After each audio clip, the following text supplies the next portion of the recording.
Just a very quick video just to show you what I'm doing in terms of thinning. Now,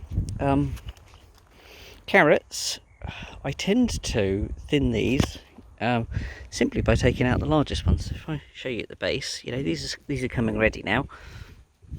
I'll pull one up for you. Look at that. That's an ants too. Fantastic condition.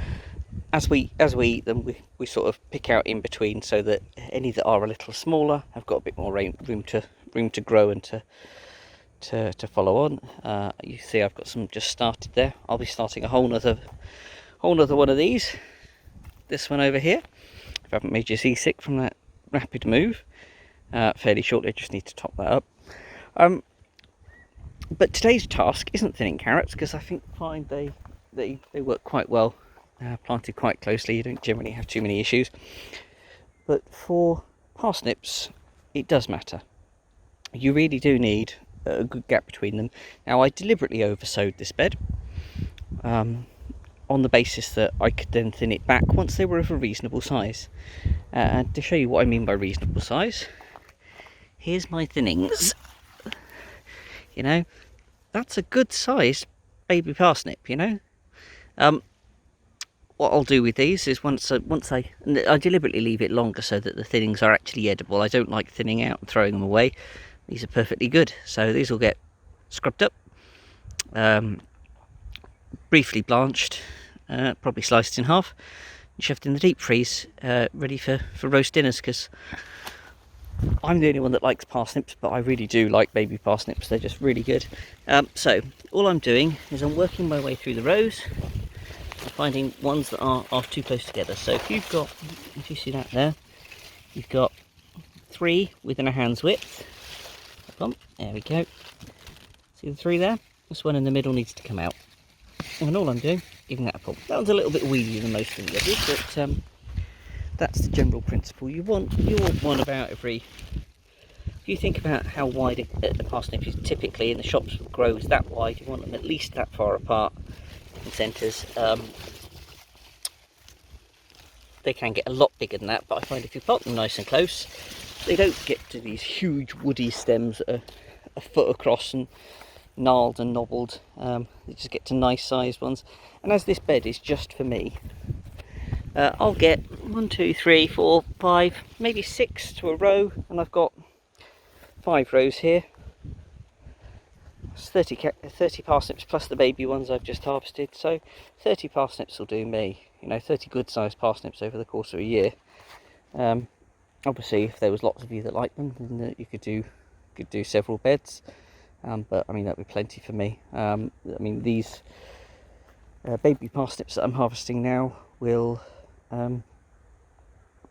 do me for several months. So these will have the opportunity to double or triple in size before I actually need to start harvesting them seriously. I'll bring you back in a second once I've thinned this lot. And I deliberately oversowed, and I have already thinned it down twice when they were very, very small seedlings, leaving only the strongest. So I'm sure I've put that in a previous video, but yeah, I'll show you what I'm left with once I've thinned these out. And there you go. See, not a huge difference to the canopy. You will see a few more gaps, but give it 2 weeks and you won't know I've ever done anything here. These will all expand to fill all those gaps and be the healthier for it. Apologies for the wind, it's decided to act up just at the wrong moment. And I've also got a nice little tray of parsnips there. You know, it's a good byproduct from thinning, you know.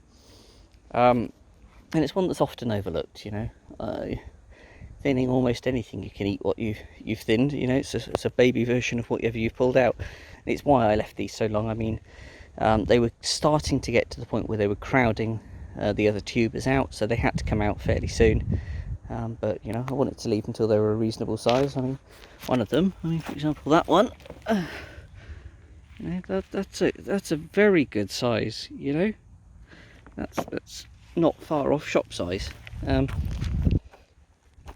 yeah, lovely little crop, and I'll keep you updated as they grow out and when I start to harvest them in earnest, which probably won't be till with that lot, probably September, maybe October.